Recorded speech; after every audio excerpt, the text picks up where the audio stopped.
Dear Mom and Dad, if this camp costs more than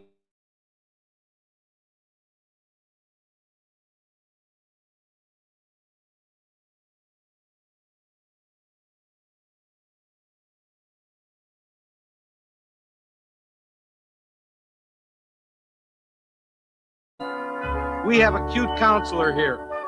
Your daughter, Edith.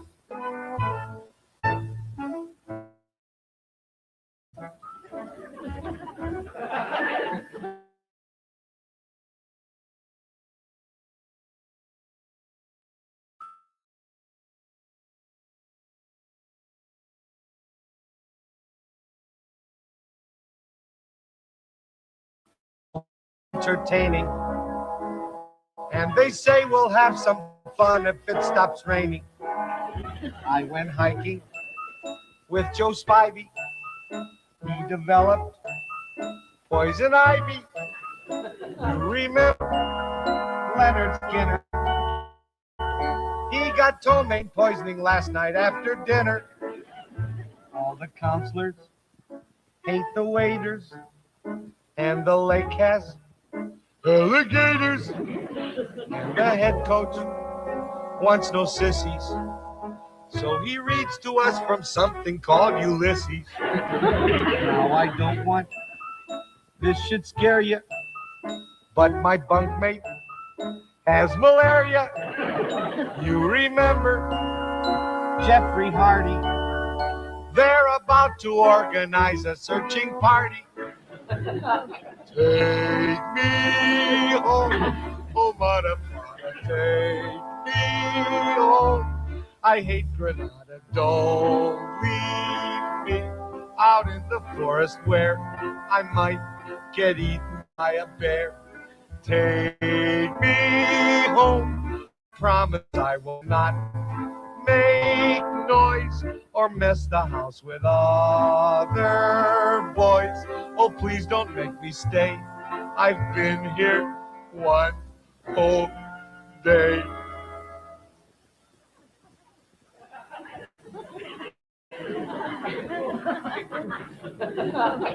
It's butter, darling mother. How's my precious little brother? Let me come home if you miss me.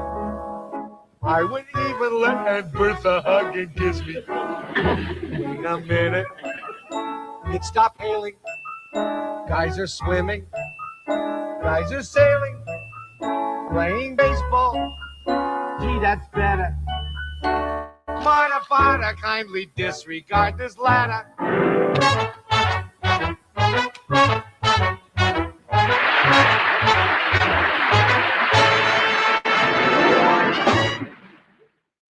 Still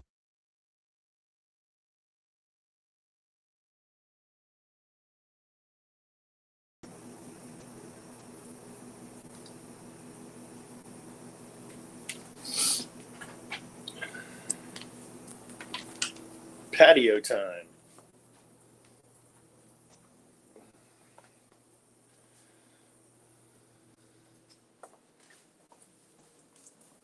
All right, Mark.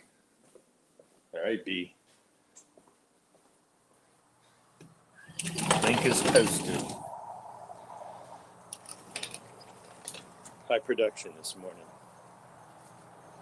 I don't even know if that video came through. Hope it did. That was kind of a funny video. Let's see here.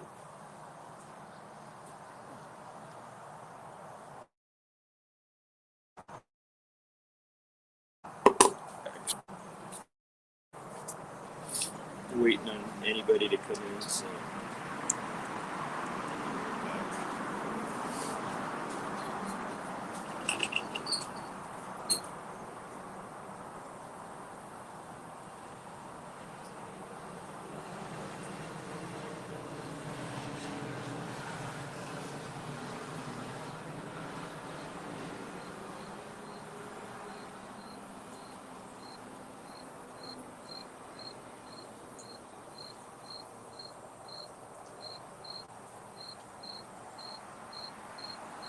In some ways, they are retarded, and in some ways, they're geniuses.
What do we got?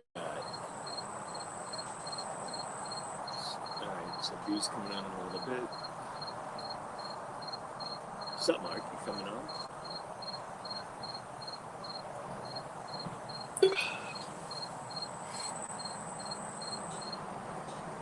This is kind of a last minute throw together today. We have Scott going to work unexpectedly. Actually, we got to feed the rabbits. Scott going to work unexpectedly. We have Olson. He's got a lot going on. Kitchen duties. And then we have B on the road, highly mobile. Okay, cool. So, and then Mark is going to come in on a cigarette break.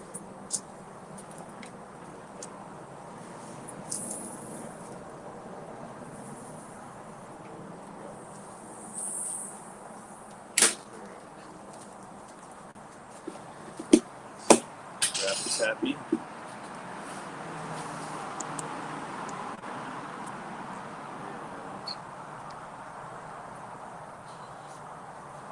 Let's see.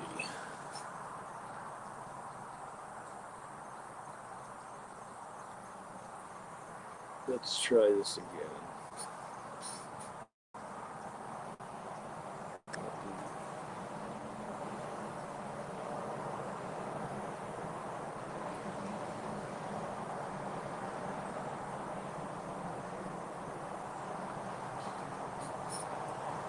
Try that one there also and see if that works.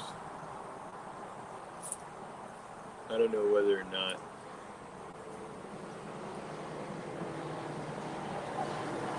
I've got my office on.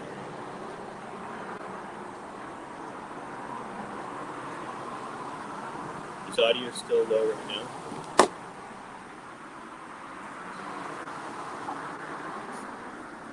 How's it now?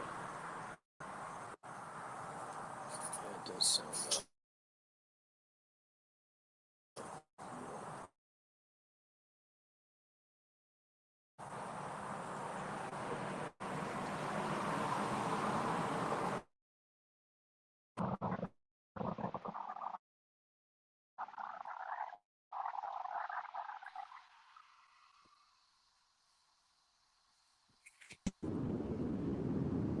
Morning. All right, can you guys hear me? Yep. Morning. All right, cool. Morning. Yeah, I don't know what Charles? happened. I think I was logged in. I think when I came in, it was a crappy connection. So I ended up just getting screwed. We got everybody in the house. Hey, Megan. All right, so we got Olson, doing the kitchen duties. We got Scott on his way. And we got Megan highly mobile. Love There it. you go. Can you hear me? Yep. Yep. Yes. Yay. I hear an You're a echo little- too, someone. Yeah, you're a little quiet, but that's all right. Yeah, you're a little quiet, but that's all right. I am, you said? You hear that echo?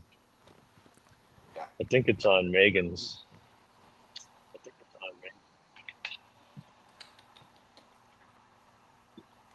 Do you have a YouTube running? And we have Mr. I Chad. don't, but I'll, No. It was a guess on Can you whether still it was hear you, an Megan. echo? I heard a delay. It was more of a delay. Hey, Chad, dude, you did that Robert that De Niro that you did the other day was awesome. He did a good De Niro, yeah. What? Okay. That was awesome. Well, whatever. Thanks.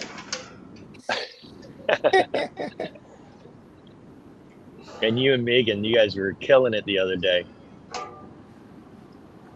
I wanted to jump on, but I didn't want to ruin it. Immediately left after he got complimented. Yeah, I don't know.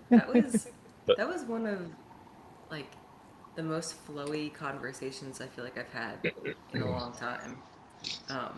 Like with Chad. Like I was like listening back because I kind of like forgot what we had talked about. Yeah. Like I was so in it, I'd forgotten it. And I normally don't really listen back to the things that I say. But I was like listening back and I sounded like excited when I was talking to him. And not that I don't normally sound or think I am excited about the things I'm talking about, but I was like listening and I was like, wow, I'm like excited to talk to him. And it was cool. It was cool to hear. I get excited to talk to Chad too. Yeah, he's awesome. I think I get nervous If I keep talking saying to that, I'll never Chad. come back on though, so I need to stop saying. Sorry, Scott. I just said I usually get nervous trying to talk to Chad. Now there's an echo. Again, Yeah, again. Yeah. I think there's something wrong with my CarPlay. Oh, maybe a slight delay between delivery. Yeah, I don't know. I guess I should jump off. Try to annoying. pop back on. Yeah, that didn't work yesterday either. Oh, really? Yeah, I don't Have you get no changed- wreck trying to play with it. Have you changed how you do it? Well, so they gave me a bunch of free trial stuff, you know, with XM and however this thing works, and it's trying to get me to buy a Wi-Fi hotspot over the last few days. I don't know if that's impacting it. Is your phone YouTube still on? It should be. It stops. It usually stops on my Yeah. phone. I think it's a delay between his audio going into the car and transmitting the signal. You know what I mean? So it's like we can hear it and then like hear it again. It's like a double hear, but like normally it would just be another window open or something. But in this case, I think it's just anyway. This is how we make the sausage, people. We're making sausage? I feel like sometimes You're I doing- forget that people are listening. Like I feel like in the beginning that was all I like thought about, and now it's almost like I'm forgetting that people are listening, and I need to be a little bit more like tactful in how I show up. Oh, Which is, yeah. you know. Hold on, Chad brought up a good point. Let me look at my settings here and see if I can do cancellation. No, echo cancellation's on, brother. I don't know on my side. I wonder if that's something he'd have to do on his. Automatically adjust volume. Reduce mic background. See what happens with that. Yeah, I don't think it's doing anything.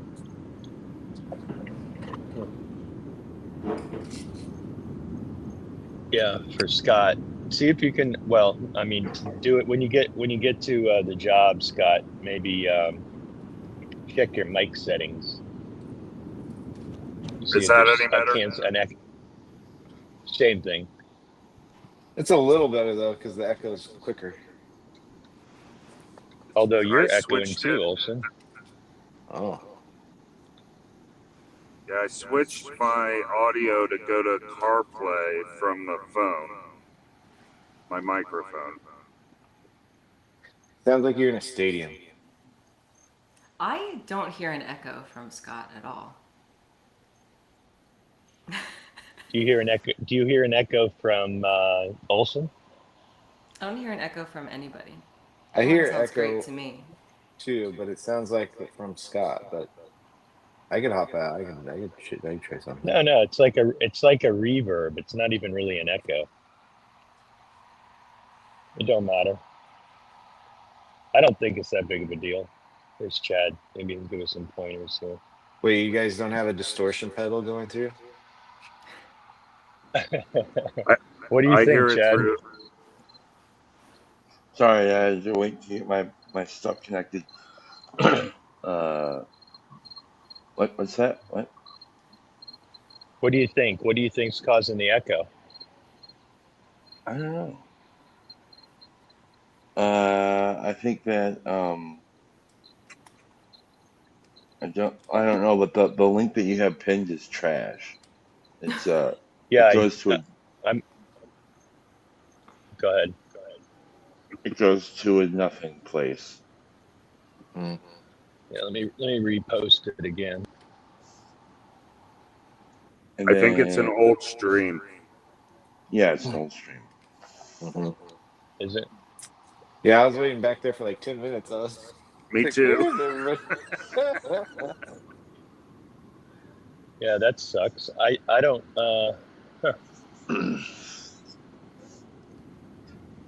That's weird. Well, Scott, maybe did you because I don't open know. I up started your? it on the.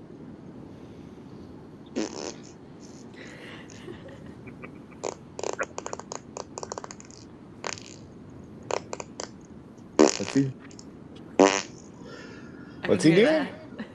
Nothing. Scott, did you Going to open the up bathroom. Did you open up your audio settings, Scott? Yes, I did. And then are there like buttons pressed in there? I went to settings and then audio, Yes. and it gave me options for CarPlay or my iPhone microphone. Oh no, I mean the other part. There's like you go to the three and you go to settings and you press audio and then you scroll down, like keep moving that up and it says echo cancellation. There's like an option to turn that on. Yeah, that's on, Okay. No. as well as automatically adjusted mic volume. Okay, then I would turn them off if you're in the car. Maybe you don't need them. Maybe it has it built into that car mic thing. I don't know. Is that better? Try. No. I think it's awesome. I mean, it reminds me of a McMo stream.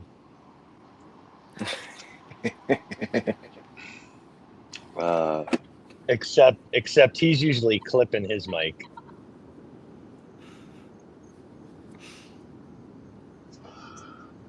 Well, that's all I wanted to say. Have a good day, guys. Bye, Hey, Chad. That's Chad, it. You I don't have thought- any deep Oh. thoughts? Going, gone. I appreciated the stream last night Wait, which one? with Ian.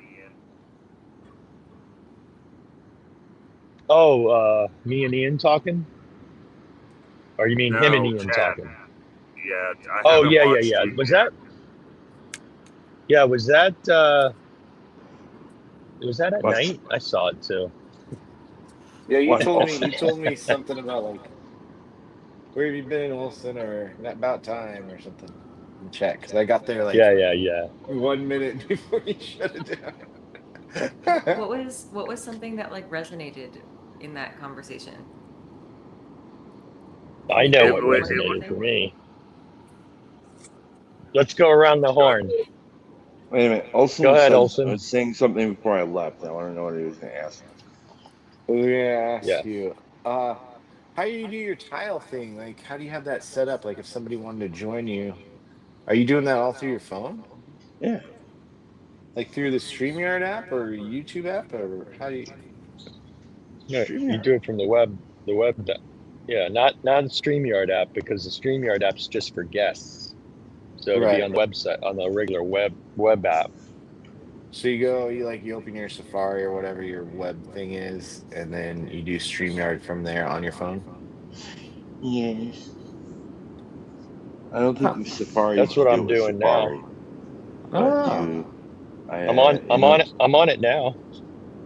Oh, are you on Safari? Okay. I'm Yeah. on Google. I wonder if it would work better that way.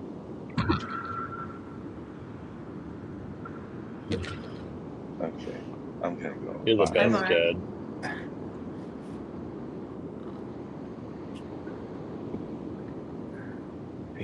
I think I let him down with my question.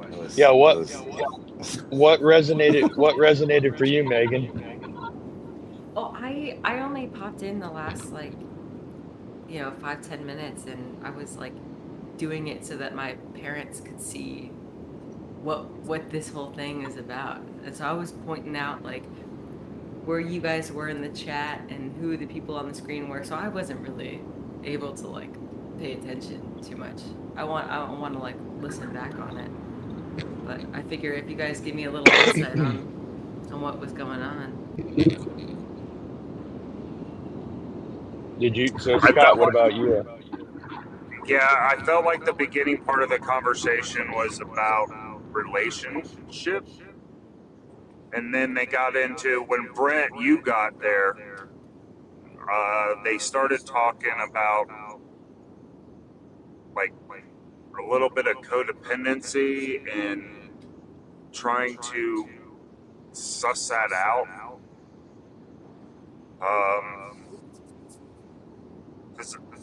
One of the long-standing discussions that have taken place between me and my wife, between the relationship of us in our relationship and how we represent the masculine and feminine.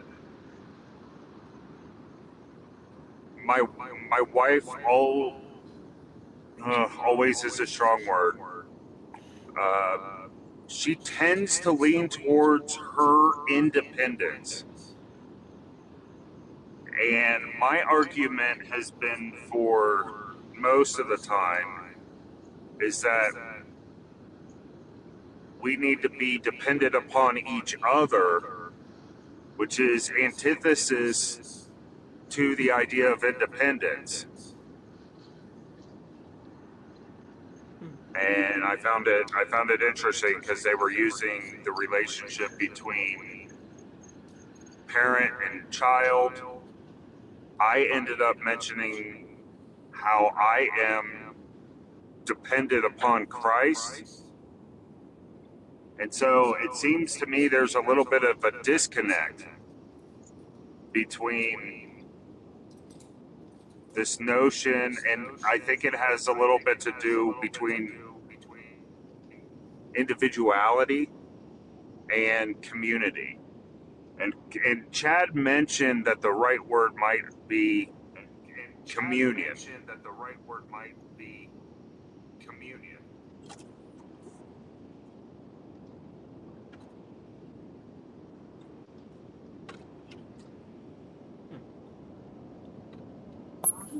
It's gone quiet. Scott, is it you that's echoing? I'm hearing an Everyone's echo from echoing. everyone. Yeah. Okay, Meg, can you speak for a second? Testing, testing. Hello, Mark. How are you doing this morning? For me, Yeah, she's not and echoing. afternoon for you. Meg's not echoing. That's weird. Brett, can you speak for a second?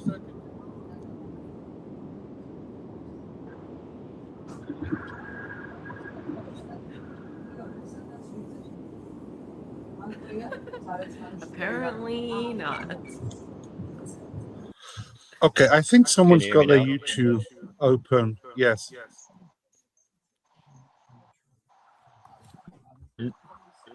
Here, here's what I want to do. I'm gonna just pop. So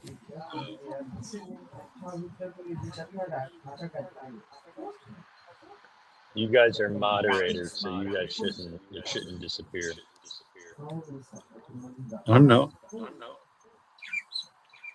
Oh, that echo's driving me crazy. How does it sound now? Voices in my head have left. Yeah. There's still an echo. Is there still an echo? Do I have an echo now? For me, no one has had an echo. I haven't heard an echo from anybody. You don't have an echo either. Okay, That's so weird. so Mark, let's chat. Okay, have you got my email Let's get now? our chat going right now. What do you want to chat about? I want to know more about your specific philosophy on life, on how to live a good life. I feel like I don't know your I don't feel like I know you very much, Mark. I feel like you come in and you have, this whimsical wisdom to you. You like to say that you're a little rough around the edges. You said.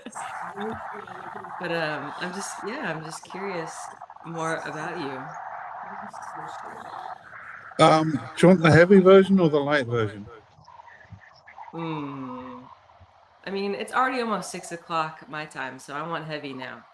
I've been up for long enough. Okay. Let's do the light version first because it's quick.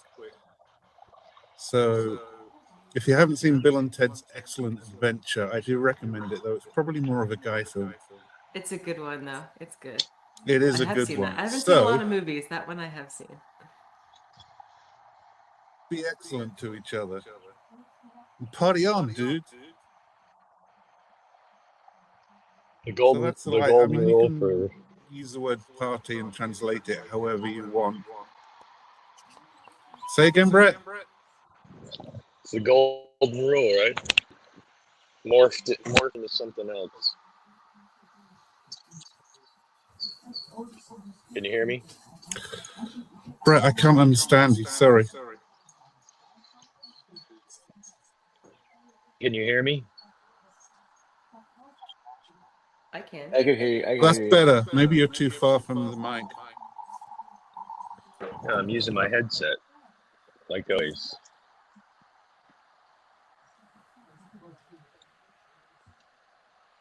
Hold on. The heavy version would be I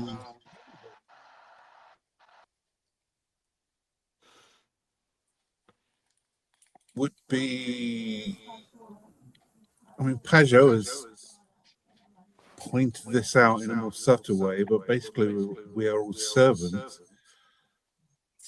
The choice is what we serve. And he talks about AI in this way, and I think he's right.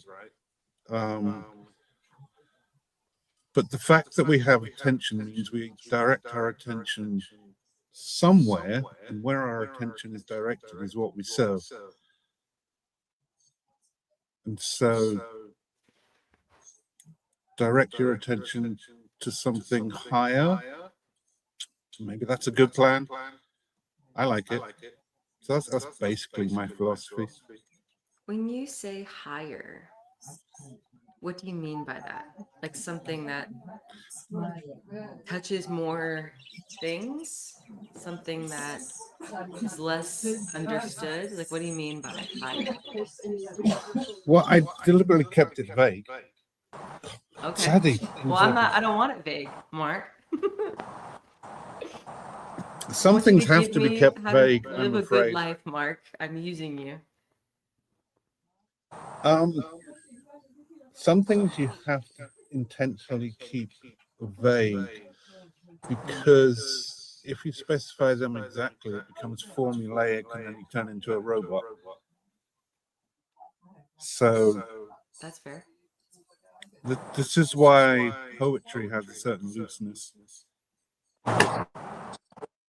It's not meant to be exactly understood as a sequence of steps you take to get to perfection. It's like some of this and some of that, and mix it all in and see how it presents itself to you, and try and understand it for yourself, and blah blah blah. So then how do you or do you even like contemplate stuff like this? Like, is talking about, I don't know, like these ideas even something that's worth spending time on? Or is it simply just a distraction or a way to get you into that like structured, whatever you were saying, that like simplified version? Okay, let's take a simple example. I have 2 children. How do I 3 children? Long story. 2 children I'm responsible for. Let's put it that way. How do I be a good, responsible father? Is there a formula I can follow for that? Not at all. Do I treat my son and daughter identically? Bad idea. So you have to weave. Weave's an interesting thing, because the nature of the universe is, one of the natures is weave. So if you look at a old carpet, the how it's weaved is a reflection of how the universe knits itself together.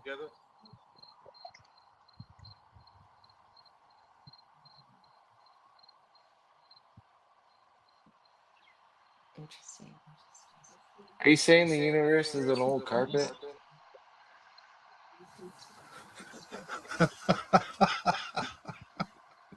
Yes. Let's just roll it up.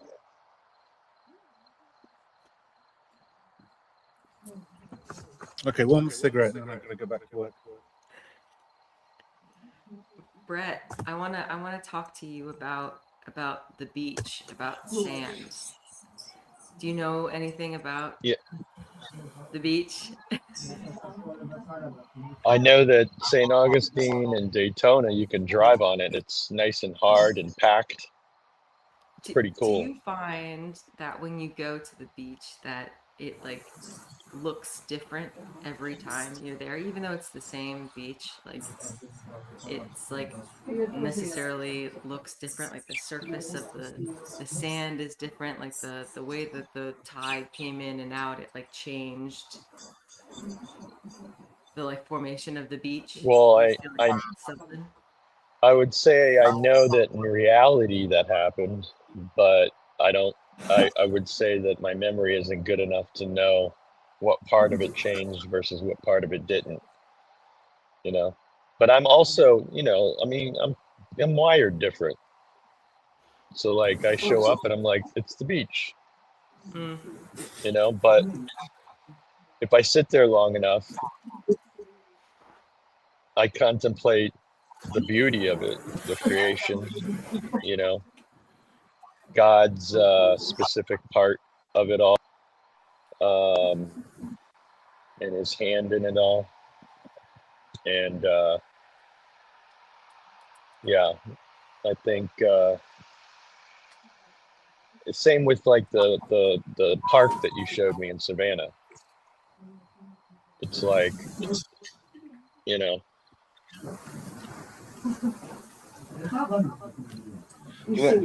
You know what's wrong with the beach? There's sand. It gets everywhere. Like What is literally sand? everywhere. What is sand, Olson? Small particulates of rock that have been ground down the to a certain shell. size. Like there you have different sizes, and so that's like you hear people talk about different types of soil. You have your sandy soil, which is a larger particulate, and then you have your clay, and that's your smallest particulate, and then you have your loamies, and those are your medium particulate. That's the silt. Sand, silt, and clay are the three parts of soil. Interesting. Gonna have to fight you on that one, Elson. Oh, okay.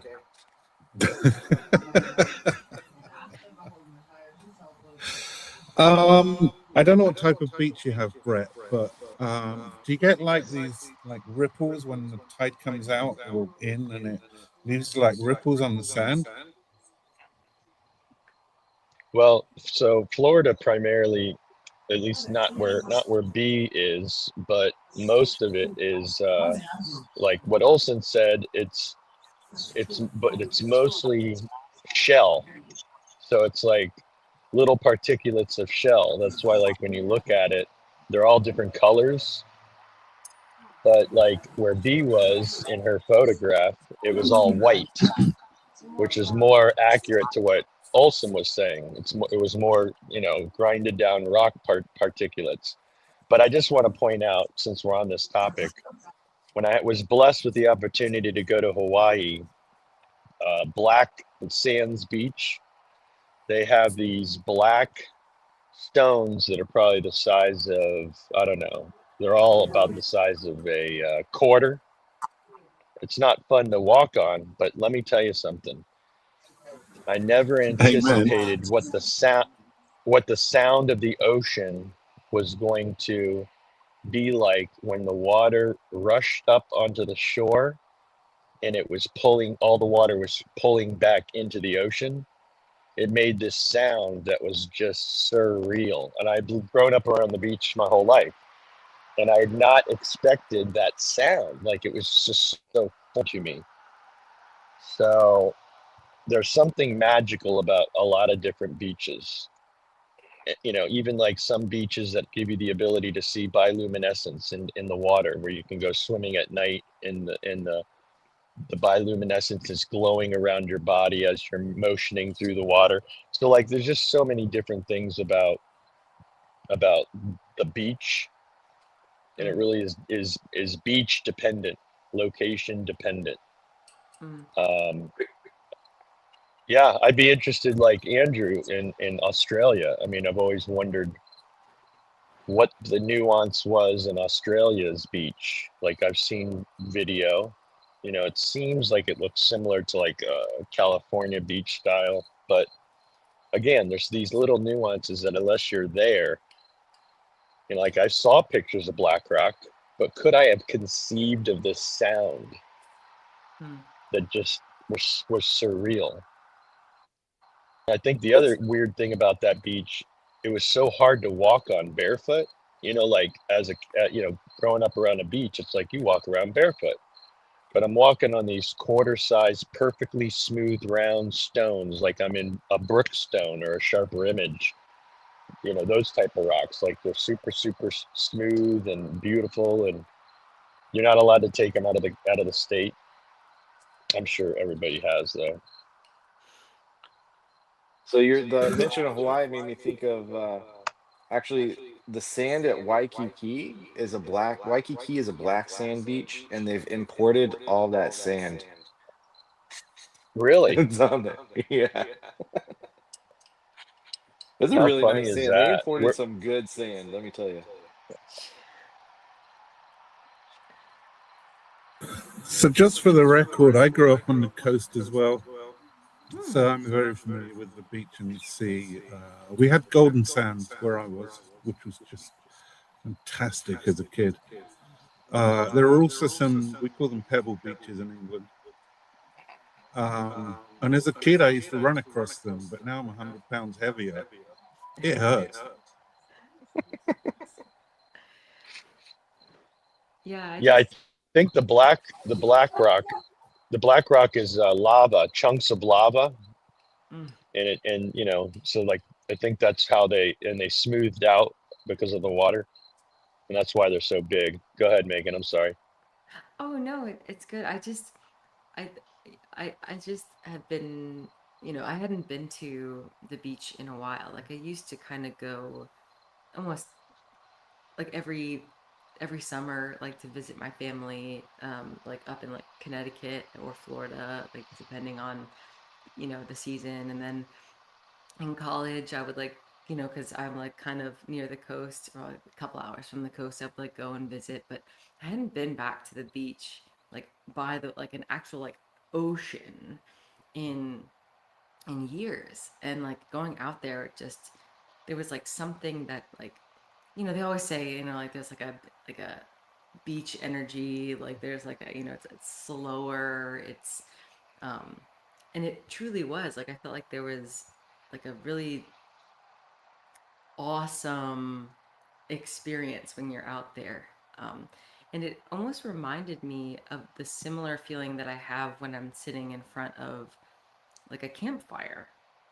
Like it's not the same exact thing. However, there was like, and the reason why I asked about the like beaches to an extent and how it looks different is because like I feel like a fire when I'm sitting and I'm listening to or watching like the waves. It's like I can't predict what it's about to do. Like I don't know. There's no like I can't say for sure where and how the wave is going to crash, or what it's going to sound like, or where it's going to come from, or like how many are going to come at the same time. Similar to when I'm watching a fire, I don't know where it's going to pop, where it's going to crackle, where the tops of the things are going to come out. And there's something about the contrast of our lives where everything can be predicted, and like we are like just hell-bent on predicting everything and making it make sense and being prepared and being sure, and then seeing the actual like majesty of something that is not predicted, and it just like blows away the anxiety, the stress, the needing to know-ness of it. Like it doesn't matter. And so for me, it was like seeing the randomness and knowing I couldn't control it was like the most tranquil, relieving thing for me. And so I just thought that was, I don't know, I thought that was pretty interesting. Comparing at least in my mind, I was like, this is like watching a campfire. Like I have no idea what's about to happen. So I don't know if you guys feel that, or if that resonates at all with you. It does. Which is funny resonate. because yesterday you were talking about how it's uncomfortable to not be in control. Right. But yet something like that, because you already intuitively know you're not going to be in control, like you don't even have no possibility. There's only but other allowing things it. you're like you're like, I can probably control this though, and then it gets you in the headspace. So what I was going to say is, yeah, I agree. You can't control the sea, obviously. However, if you spend enough time on the beach, you'll start seeing patterns in the waves. Well, that's true. Like And when I so was a surfer, you can see the sets coming in. Sorry, the what coming in? They call them sets of waves. So like usually like the second to last wave usually is the best. So if you see the set coming in, you'd kind of make sure you get yourself to where you know that the sweet spot is. You wait for that one wave towards the end of the set, and you're on it. So you can count the sets? Well, if you watch the sets come in, you can see how many waves are in each set, and that can vary from day to day. And so if you watch the pattern, you can be where you need to be because of that. But if you just go out there like an idiot, you know. But I mean, I think that's a good point though, that like you can like detect patterns. But I think when I think of, you know, the whole control thing, it's more like when I'm watching and I'm detecting a pattern, it's not like, oh, good, now I know what's going to happen and I can like control it. It's like, oh no, now I know how to participate with it, how to admire it deeper, how to appreciate it. Yeah, it's like it's a different type of stance towards it. And I think, I don't know, I feel like that's the type of control or attention or whatever that I think we're supposed to be having all the time. It's not control. It's the waves are going to come in and the waves are going to come out, and you can position yourself for them. So you can. Something I love to do was, because we don't really have big waves in England, but I love to walk along the shoreline as close to the water and try and predict how high up the water would come as the tide comes in and out, and try and do it so that I don't get wet. It was a fun game, and I got pretty good at it.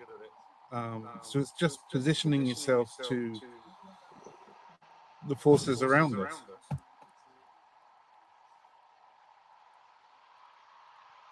You know, it's funny,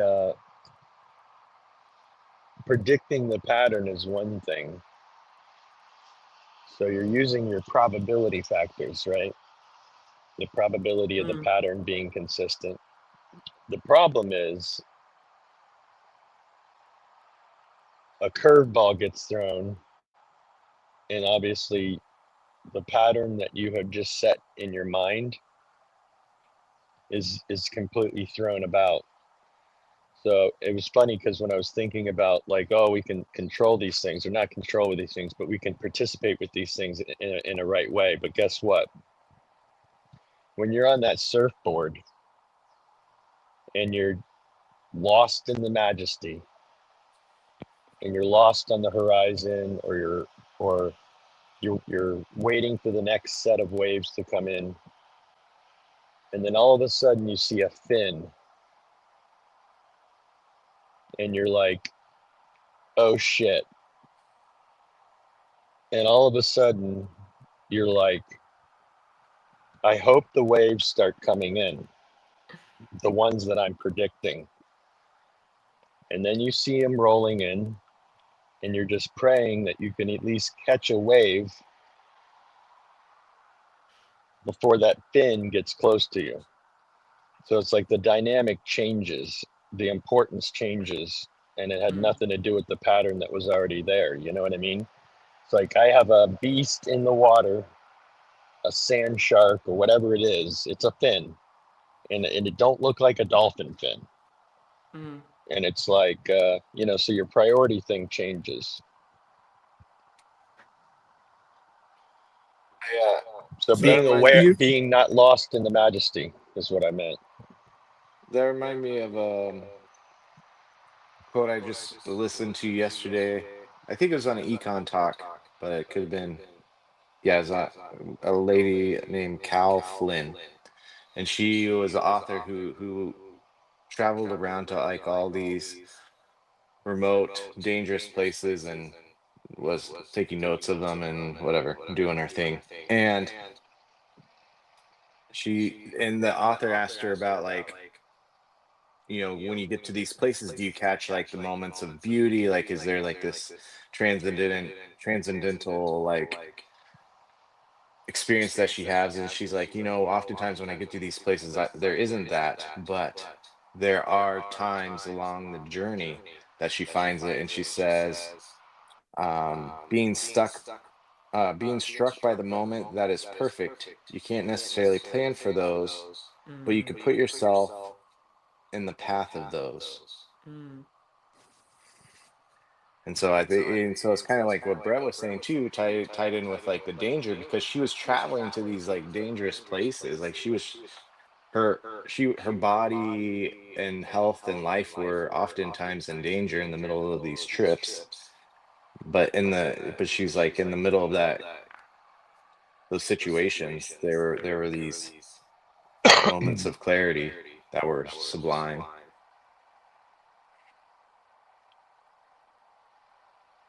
Can I just, Brett, comment on what you said? Two things. I used to do a lot of scuba diving, and I did some in Thailand, and I saw a shark about a meter long, and I looked to my buddies who were looking in a different direction, and I'm trying to signal to them, look, there's a shark. And then the time it took to look at them and turn back, the shark had disappeared. Gone, yeah. Those things are fast. So if you see a shark fin, get out of the water. What can I say? Fish are better in water than humans. But the second thing, going back to patterns. Go ahead.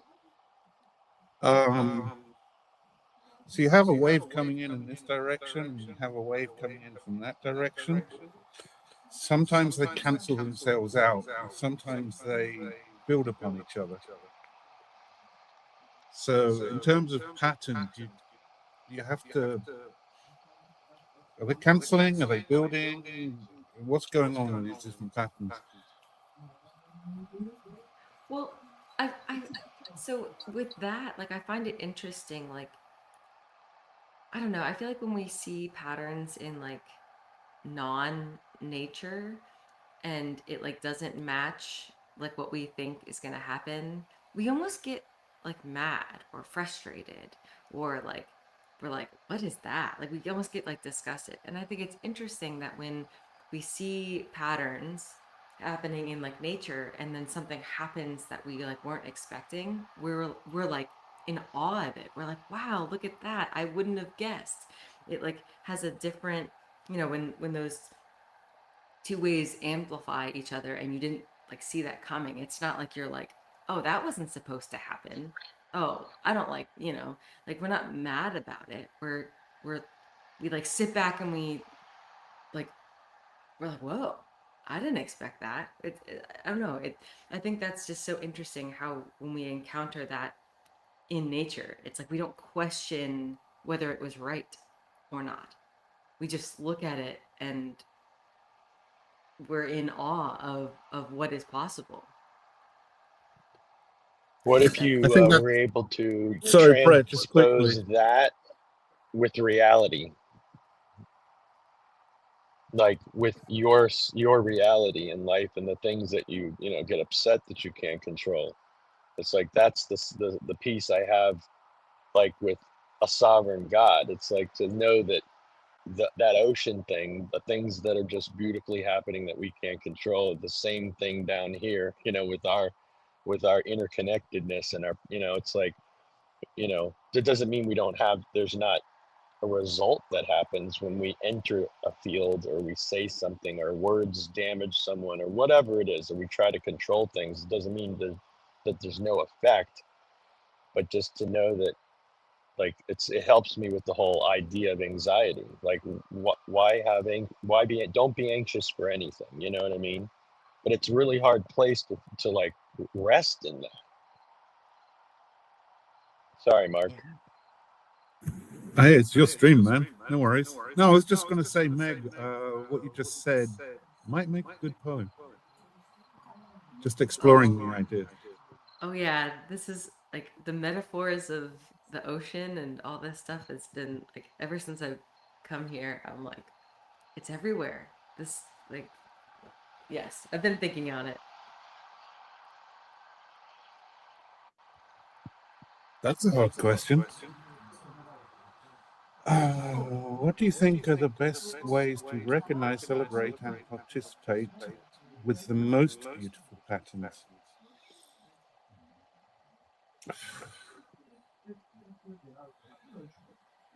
Well, damn it. You know No what? pressure, Mark. No pressure, Mark. There's the wisdom. Come on. You know, I never said I was wise. I think you're wise. You my don't have to say dad, my dad was always really good at that. Like, he knew a pattern would happen. Like he knew like how my mom would react to a certain thing, or how how somebody would react. And so he would deliberately do something because he knew something was going to happen. Like maybe in a grocery store, send my mom to get milk because he knew we were going to be walking up to the candy section. So that he knew I would want candy and he would let me go rogue and mom's busy getting milk. So it's kind of like having fun with the patterns. And he was really good at I mean on a surface level you'd say, well, that was manipulation, right? But not really. It's like he was creating an opportunity to use a pattern that he knows it would exist to create a joyful moment with just me and him, so he could be the good guy, so to speak. You know what I mean? Yeah, he opened up a little space for you to sneak in and do what you'd otherwise be told off for doing, something like that. Mark, I'm actually going back to Andrew's question. I think this sort of ties back to sort of the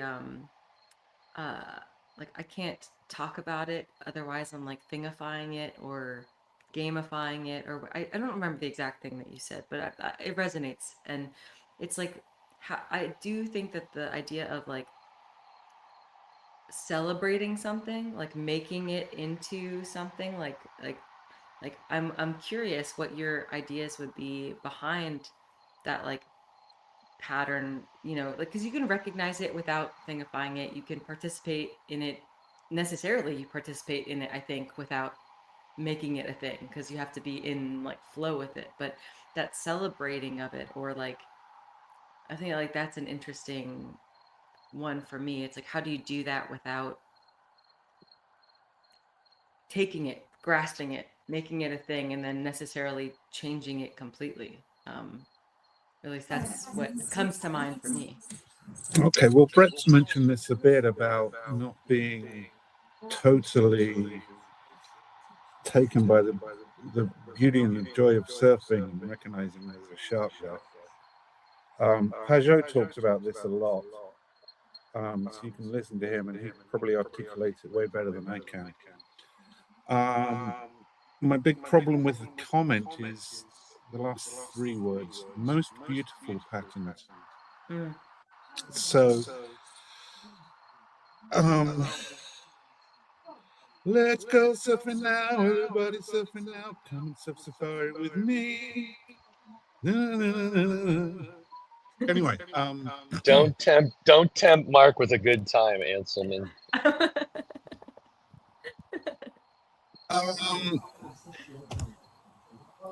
I mean, who's to say what the most beautiful patterns are?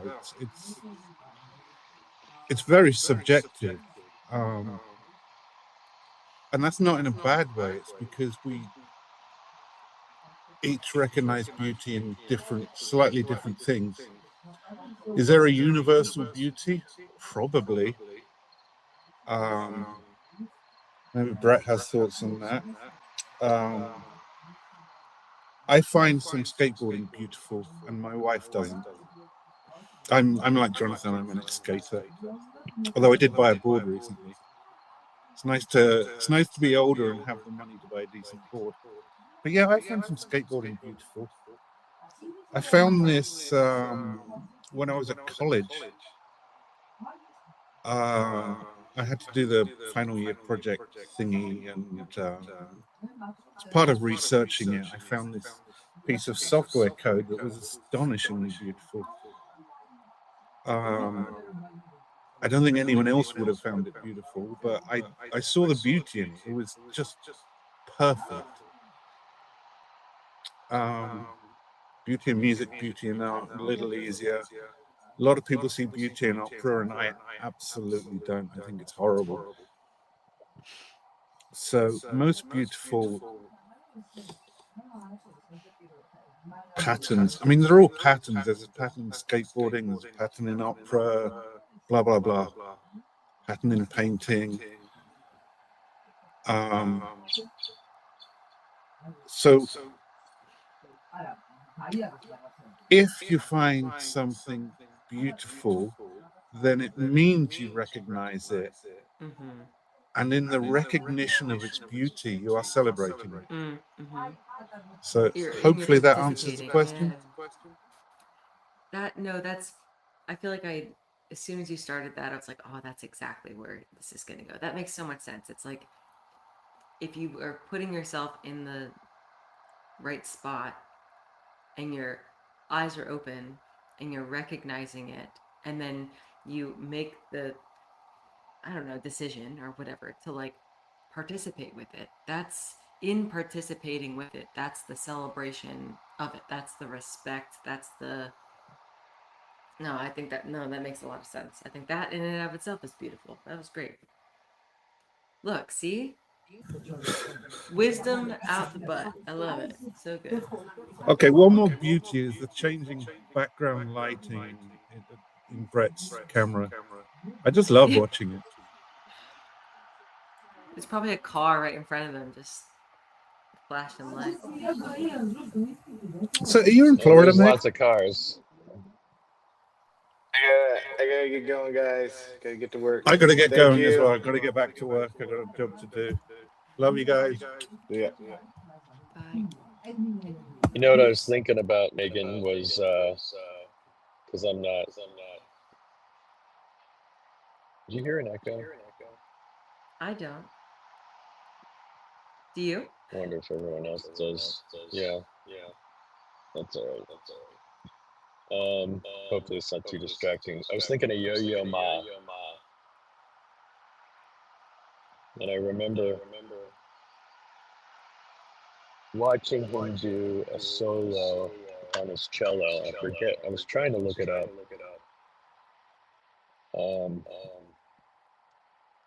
But I was watching him play the song. And to not be crude, but he, in this song, was so in the song, he looked like he was having like almost an orgasm. I was like making love to the experience almost, like something like that. Yeah, he literally had a vocal part in the track where he was like, I mean, I could hear him. It was like one moment in the entire sonata, whatever he was playing. But yeah, so I was thinking what I saw beautiful is usually the way that people respond to things. So like at church, if you see somebody helping someone out, that's not able to, it's like, oh, that's so awesome. Like, look at that. Like you can see love being expressed to one another. I was thinking about a child, right? A baby. I mean, baby's beautiful. Maybe it's the innocence. Maybe it's the love that you can see in the mother for the child, or whatever. Everybody hears an echo. Great. That's so funny. I haven't heard a single echo this entire time, so that means it's me, right? Isn't that what the is that what that means? Well, do you have your YouTube open? No. Huh. So- But yeah, I think when beauty is seen for me, it's when there is that just complete allowing or that complete dancing with something. Like, I think the moment we try to like put something like to like keep something in, it's like expansiveness goes away, like the potential goes away.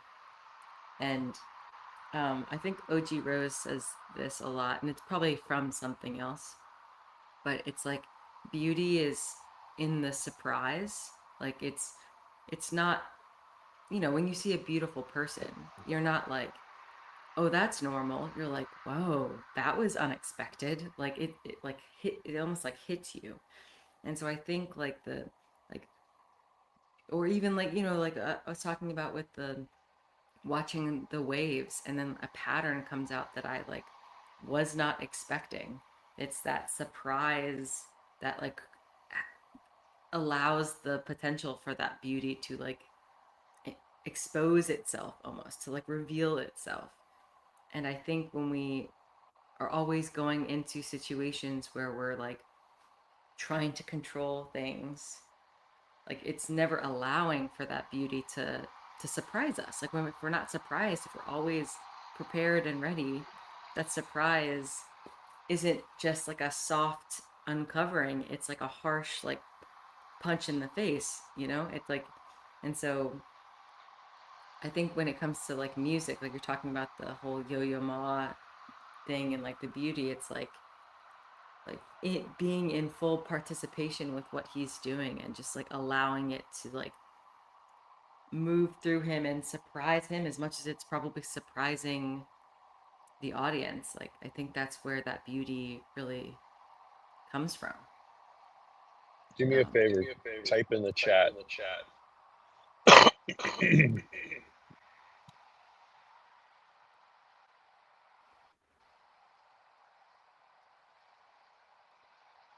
Oh, private chat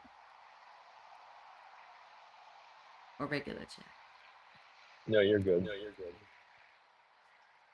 All right. Stay right here. Monologue for a minute. Monologue. Yeah, I guess I'll continue with the whole like surprising thing. Like I really believe that when we think we know what we're doing or we think we know what's happening, that's like when we, I guess, are being put in the position where we can be surprised by something because, you know, we like think we know what's going on and then we realize very quickly we don't. And so maybe it's like more of a humbling. Like if you get surprised by something and it doesn't humble you, or you don't have the ability to humble thyself, then the beauty doesn't come through. Maybe that's what it is. Like, if you like encounter something and it surprises you and you don't walk under it to be in understanding of it, stand under it, then it can't reveal itself to you. Maybe that's part of it. I don't know. What does everyone else think?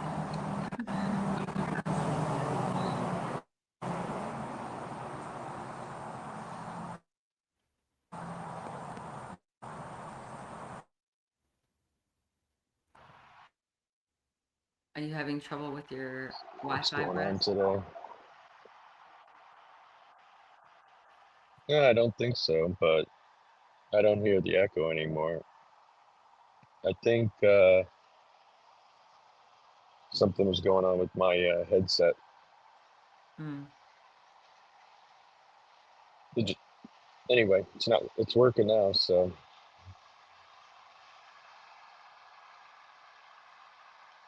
Yeah, I was trying to like make this distinction of like, because you can be prepared for something and then you encounter something that surprises you, and you can be um I don't know, transformed in the way of like you're mad, disappointed, feel like this frustration, feel like a separation, like feel like a bad or negative side of things. And I think like when I was talking about surprise, uncovering the beauty, because like I guess technically when you like see something that surprises you, it opens up your world. It's like you're seeing something you weren't expecting, and therefore your world changes. Like it gets bigger, or like something expands where it like comes out from behind the bush, and something surprising you can be terrifying. And I think if you're in a stance of I needed to be prepared, I needed to like you're in a fighting stance. Like preparation is almost like a fighting stance. But if you're in like an allowing, or if you are able to humble yourself, then a surprise can be something that you can see and experience and notice the beauty of, if that makes sense. So it's about the stance you're I was taking th- when the surprise reveals itself to you that determines whether it's a fight or beauty. so this is what came to mind. When you are, if you know how to fight, those people usually aren't clenched up in defense mode. Like if you know how to defend yourself, your hands aren't up in this protective measure. Your hands are usually down, and your eyes are paying attention. And part of it, I would say, has to do with the fact that they know they don't need them up right away, Mm. and they're preparing for the offense, right? So like part of me thinks that I could be lost in the defense mechanism, right? And Mm. Ian, I'm gonna mute you just for a second, brother. Um, you get lost in a defense mechanism, and it can be counterproductive. But those that have some experience in the thing, right? Um, they're not. They don't have that anxiety, right? They don't have that. And it can be debilitating because if you're in that position of overly defensive, you're not prepared for the actual thing. So, like, I was thinking about the bear that you're talking about. It's like I could have my eyes, scouring the woods, scoping out, scoping out. But if I was like super scared, you know, my whole body, everything is like, I'm jumping at everything. I'm jumping at the squirrel moving. I'm jumping at, so like I'm waiting for this thing to happen. It's gonna, like I'm like waiting, waiting, waiting. It's like a different orientation, a different place that can actually be a problem because it's like if you're jumping at every squirrel and then the bear does come from the other direction, you're screwed. You know what I mean? You just got your whole body turned because you're into to the squirrel, and then behind you was the bear. It's like, you know what I mean? But I guess it's like less of like a lack of faith, and more like a if like or sorry, lack of like fear. It's definitely a fear thing. Like I feel like can always be like fearful, but I think it's more like a faith and trust thing for those people who are prepared. It's like I've done the work. I have my body is in a form that is able to take on whatever I'm going to take on. And so you have faith and trust in your connection to that then you can like encounter, versus like those who aren't able to are like they don't trust. That's why they have to put up this then external um shield or way of putting up the fists or making sure that they attend to all the sounds because like they're never sure and they have to be ready. And I think that's the like, I don't know, though that's the demeanor or stance difference that I'm seeing in what you were explaining. I I was guess I'm like thinking, agreeing with you. I was, well, but I was also thinking about like, you know, how they talk about the armor of God. We talked about that a little while back. Mm-hmm. And one of the things that it talks about is like girding up your loins, meaning, so like they would be wearing tunics, and it's like telling people to prepare. You pull your tunic skirt up and tighten your belt to hold the thing so that it's higher than your knees, so you're more mobile.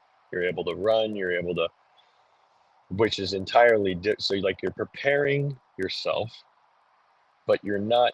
It doesn't. It's not talking about like make sure you hold your sword up, make sure you hold your shield up. You know, it's not telling you how to use it. It's like, so it's like, yeah, I mean, it's like if you're walking around with your shield up the whole time, you know, it's like you got to constantly peek behind your shield. You can't see everything that's coming at you. Or if you're, yeah, it's just, I feel like it's like you have all these, you know, metaphorical tools that you have, and they're there, and you use them when you need to use them. You know, Mm-hmm. Arrows are coming. Time for the shield. You know, an attack is coming. You know, it's time for the sword. You know, Yeah. nothing's happening. I'm going to the place. I've got my sandals on and I'm walking. You know, but the belt, right? It's like the belt of righteousness. It's like preparing you're girding up your loins. You're kind of prepared so that you can interact with whatever possible scenario is about to happen. Mm. So, Ian, what do you got? Good morning. Good Um, morning. I have been listening on and off. I was editing my podcast, so I might be out of the loop a little, but I was just thinking that something that I really like from the Bible is where it says that perfect love casts out fear. There's no fear in love. That's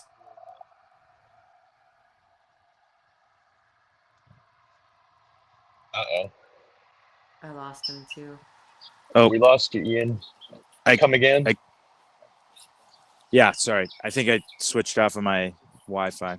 Anyway, so perfect love casts out fear, and I think that translation kind of makes us not think it's possible or something like that. So like the perfect part of that scares us away.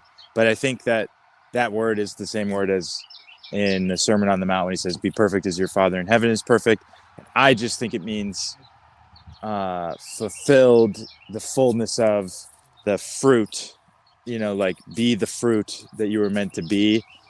So in the same way, this love is the fullness of love that you can have towards other people. And that maybe that means perfect to some people, but I tend to get like perfectionistic about the word perfect. So like in every way, but to fully love someone, I mean, what you have might not be perfect, but you could, you know, it's like the widow with the 2 cents. She's giving everything she has, but somebody else could give more and give less than her. So anyway, that's just all I was thinking in relation to what you guys were talking about. Like being on guard against fully loving is something that I know that I need to be wary of and not fall into that trap.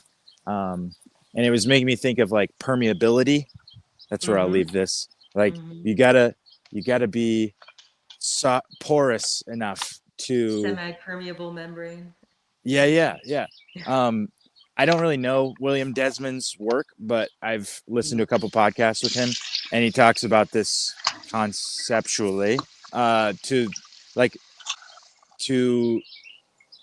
we just need to do that in order to be relating to one another. So if you're like, I'm this and you need to change, like it doesn't work because you're not permeating them and they're not permeating you. And that's something that's been coming up with me.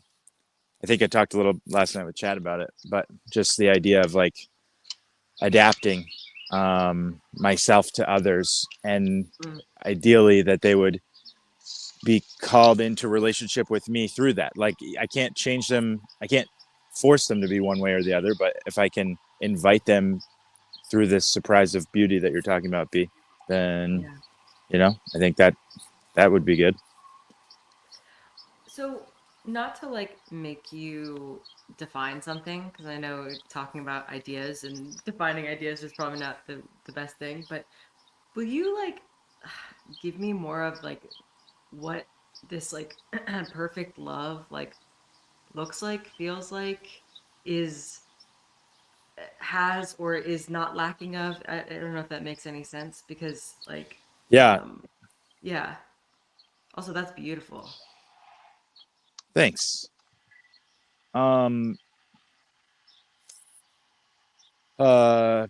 don't think it is an idea. I think that it's traditionally conceived of as a person,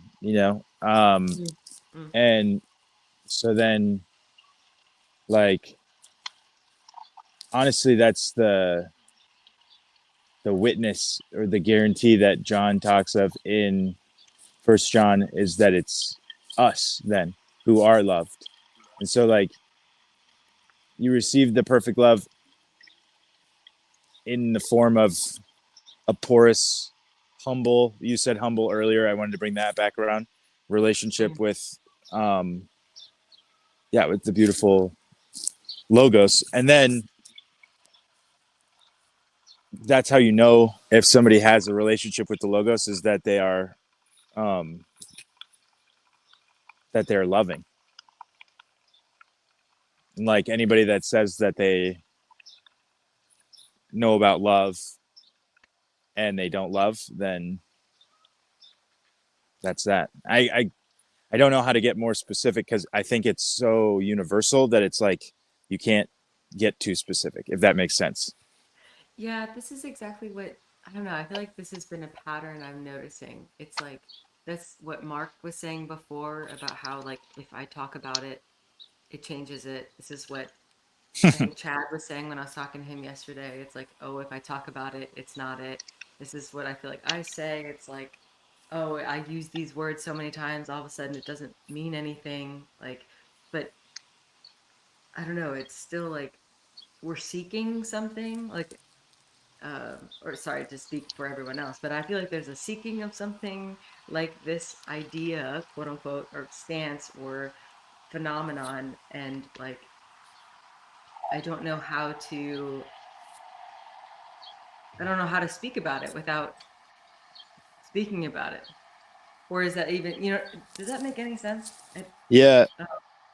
I was talking with the guy, and the podcast will come out on this next Monday. And he said that everything that is above you in the hierarchy, like like a traditional sort of Orthodox hierarchy, is invisible to you. You can't see it. And so when you name it, then it's usually wrong because you can't see it. Like it can name you, but Well, like it's not above vice you, and versa. so you'd have to Yeah. almost bring it down. It's like a fallen. Oh, that's interesting. And this is reminding me of another thing that I talked to this guy about, not on the podcast, but it was like in relationship with people, you can't see your assumption. So your assumptions are sort of higher than you. And so you need to talk to other people because they can see your assumptions. Like you can see your facts around you, below you, and then but then they need to tell you of your of your assumptions that are above you. Interesting. Because okay, well, actually, this is an interesting metaphor if we're talking about those like layers. Ian, that's so Yeah. interesting. It's almost like the things that you are, I'm thinking of above and below. Like if I'm looking below me, I can see and like define, I guess, all of the things below me because they're like almost fallen, I guess, and from my stance, like they're like I can pinpoint them. Whereas like if you're like looking from like below, it's like you'd have to pull them down and like almost like crabs in a bucket type of thing. You'd have to pull them down and limit them in order for them to be like labeled. And then I think of the word understanding and how you literally have to be standing under to understand it. But that's not what defining it is. Does that make sense? Like you can understand something if you're not then bringing it down to your level, I guess, and like Yeah, limiting in that bringing down. I think that's the humility. Yeah, dude, that's good. See, I always thought understanding, the way I was interpreting it, was deeper. I'm going deeper. I'm understanding it. But Yeah. I like that. Like a fundamental understanding, like getting down to where the foundation of the thing is, or yeah. But that's still putting yourself under it. That's still the humbling, like that. I think. Yeah. You're Yeah, if you're going under it, if you're going deeper, you're gonna be under it. But like that was how it was helping me understand the understanding word. Yeah. Shout out Andrew down under. He understands all of us. That's why he's wiser than we are, because he's always standing under. Yes. Yes. He's barely hanging on down there. Nobody knows this, but they're all upside down. Yeah. Who's the right side up, right? Like you think about it. Like, yeah, literally in the universe. In the universe, how do we even know? Right? God, yeah. wait. That's so funny. It's so weird. I always in my head, as a kid, when we come from the land down under, I always had it in my in my mind. It was always because of the world, and America's here, Australia's here. Like it just, I had the world envisioned, and they're, under, like from where we are. But I know that can't be what it originally meant. I'm just saying. I think that it is. I don't have a better idea than that. Yeah. Like it's a globe, and so it's a sphere, and so there's like an underside there, Yeah.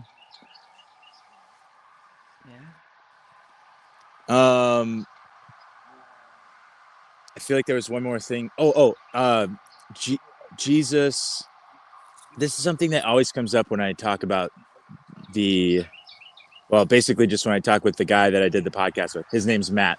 And it's like authority and hierarchy, but like in the true and patterned way that he understands it. So like not in the scary and, that strikes the Western modern ear in a scary way, authority and whatever.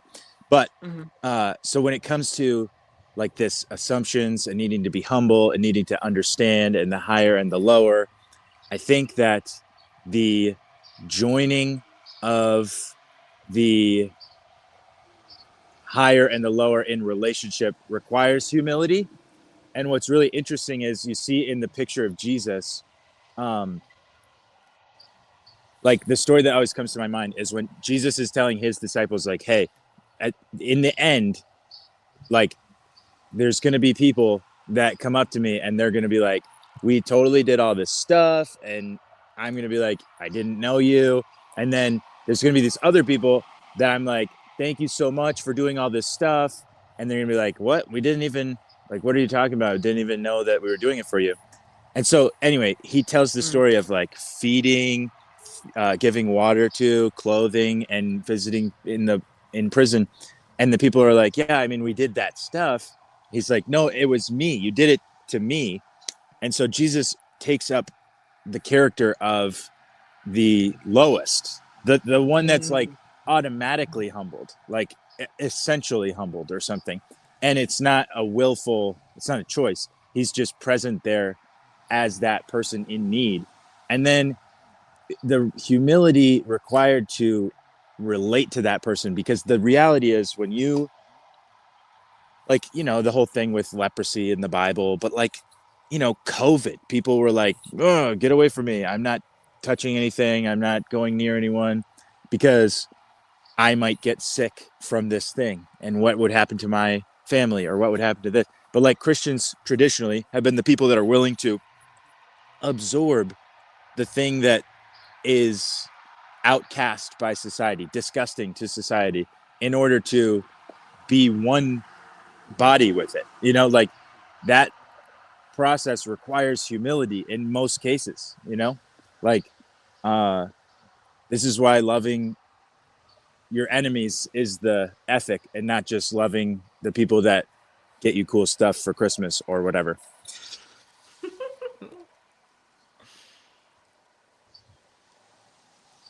Oh, that's good. I don't know. I don't know It's how to weird do it. because it's like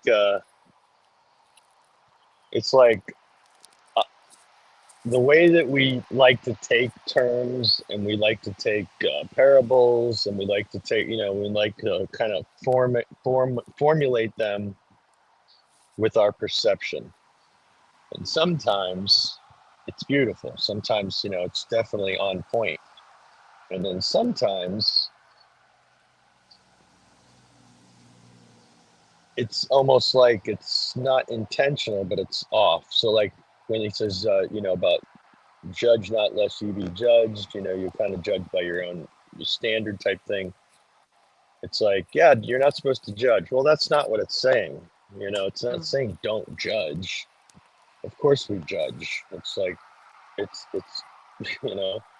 so you're depending on how you're using it, right? Are you using judgment wisely? Are you doing it to protect yourself or protect others from something that is bad, whatever? So discernment, right? Or are you judging somebody because you think you know why they're doing what they're doing, saying what they're saying? It's like I can quickly assume this person's doing something for X, Y, and Z, but in reality, if I actually walked a mile in their shoes, that to me is the humbling. It's like the idea of humbling myself, to me, is accepting things the way they are, or if I don't understand them fully, maybe get to understand it fully so that I can accept it the way that it is. So it's like it doesn't mean that I shouldn't be a servant to others, right? It doesn't mean I shouldn't serve people. Like the idea of having humility kind of comes in a weird way. Like we use it nobly, but we also use it in a way that is like in a demeaning sense, but I don't know. I just feel like I was thinking about all the ways Jesus was living by example, right?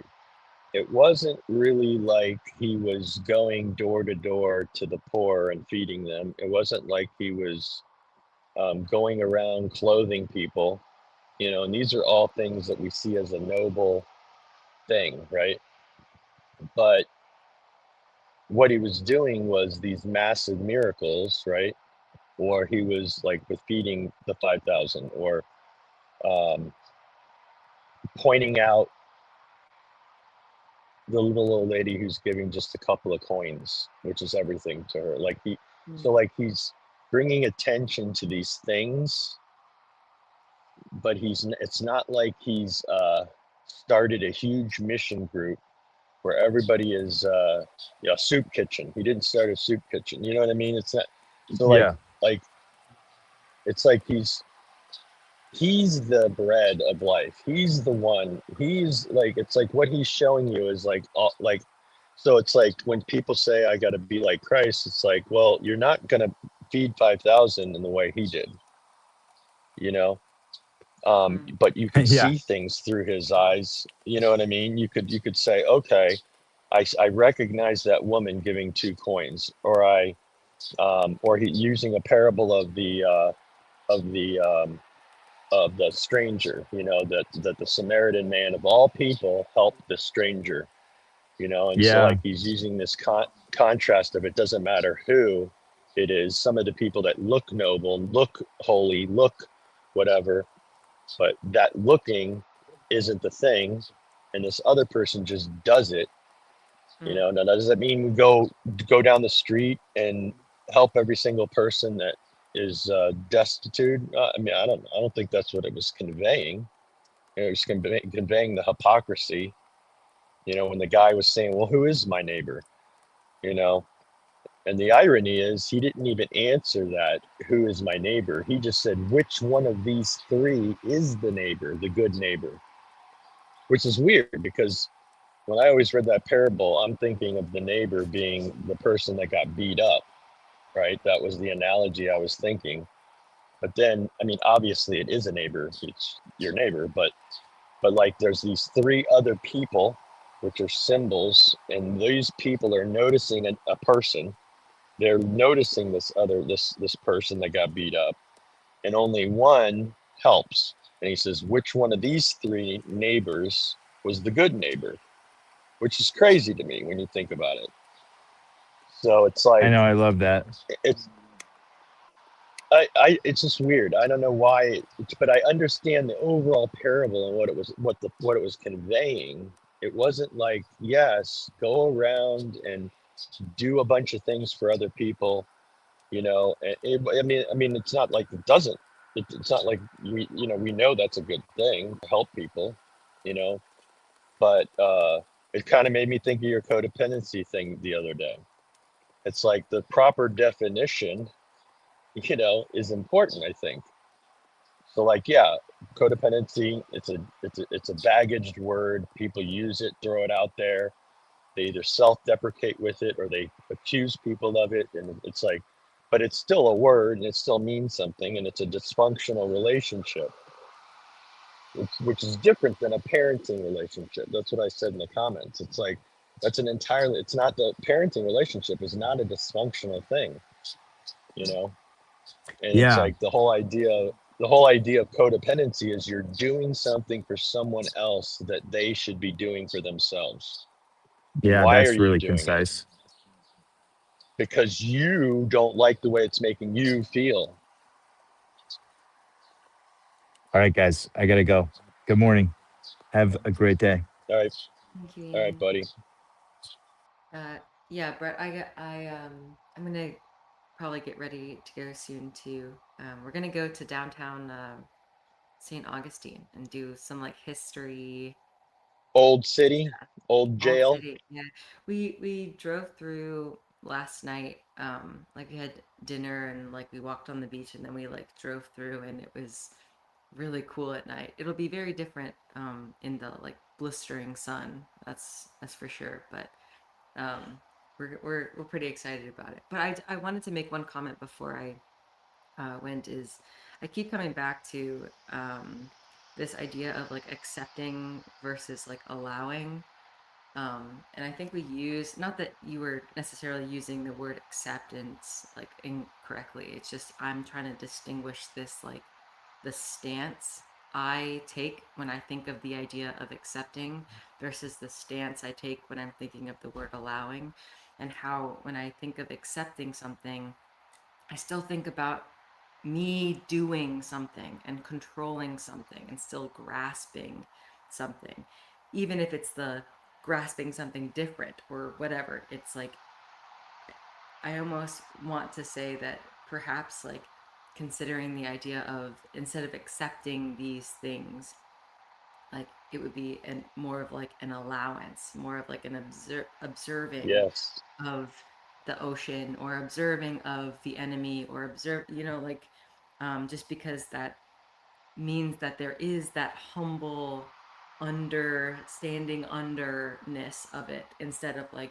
I'm at the same level and I'm getting it. I know it. I get it, therefore I'm accepting it. It's like, I think that's not exactly it.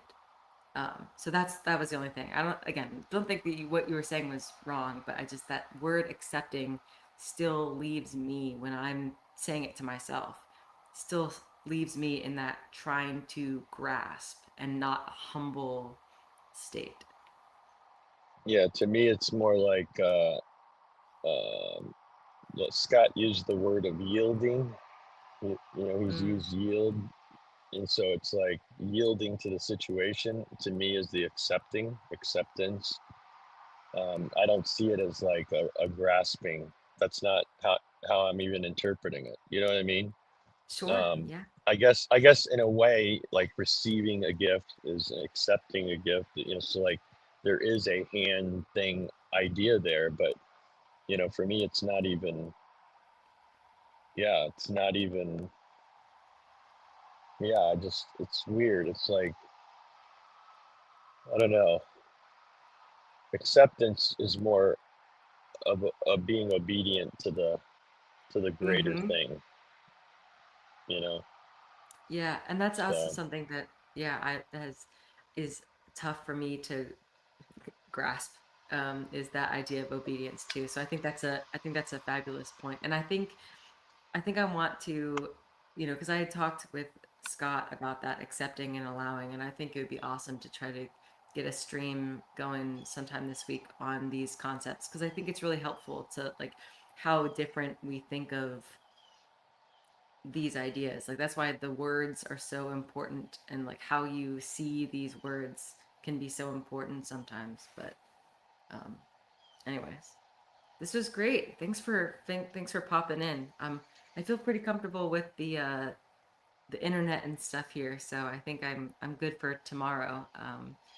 If that alleviates some of the planning. And I also saw that like Chris wasn't on again. Does anyone know? Is everything I have to go back. I have to go back to Friday and watch that stream because he mentioned he was going to be gone. He wasn't going to be streaming, but I did not catch the duration that he was talking about. So okay? I think what I'm going to do is I'll pop on. Friday was his last stream, so I'm just going to kind of peruse that and see if I can find where he brought that up. I think it was towards the end of the video. So for those that are equally as interested, Good. I would say check that stream out and confirm what I was saying. But yeah, so you'll do tomorrow, and you'll have to let me know if you ever are going to able to make it down. If Yeah. I'm not working, which it seems like I don't know, it's kind of up in the air. I've got this gig that seemed like it was promising, but now there's some delays on whether it's going to happen. I have a bigger picture that's a solution, but it would take me a month to even start getting revenue, and then probably 3 months before it would be consistency. And I don't know if I have that much time money wise. Yeah. Yeah. So it's kind of like a weird situation that but I was, after watching your stream yesterday, I said, I wonder how many disc golf places are around here, because I know she likes that. It's like, if you did come Yeah. down, maybe we'll look for a place that we can throw some discs around. Yeah. I think the only one I have is a driver. I have plenty. I have so many. I have so many in my car. Yeah, that's a Yeah. good point. I didn't think about that. But yeah, that would be cool, and I'll maybe text. even a trip to the beach, Yeah. so you can see the That'd be beach here. awesome. Since I honestly, I thought since you had your family in Florida and stuff like that, I just figured the beach wouldn't be that exciting. Oh, it's the most exciting. I love it. All the time. Yeah, that's cool. Yeah, maybe we can do Jensen Beach. It's kind of a nicer beach over here. So anyway, cool. Let me know, and we'll see you in the morning if I don't see you on another stream today. Yes. Awesome. All right, Bye, guys. Have a everybody. good day.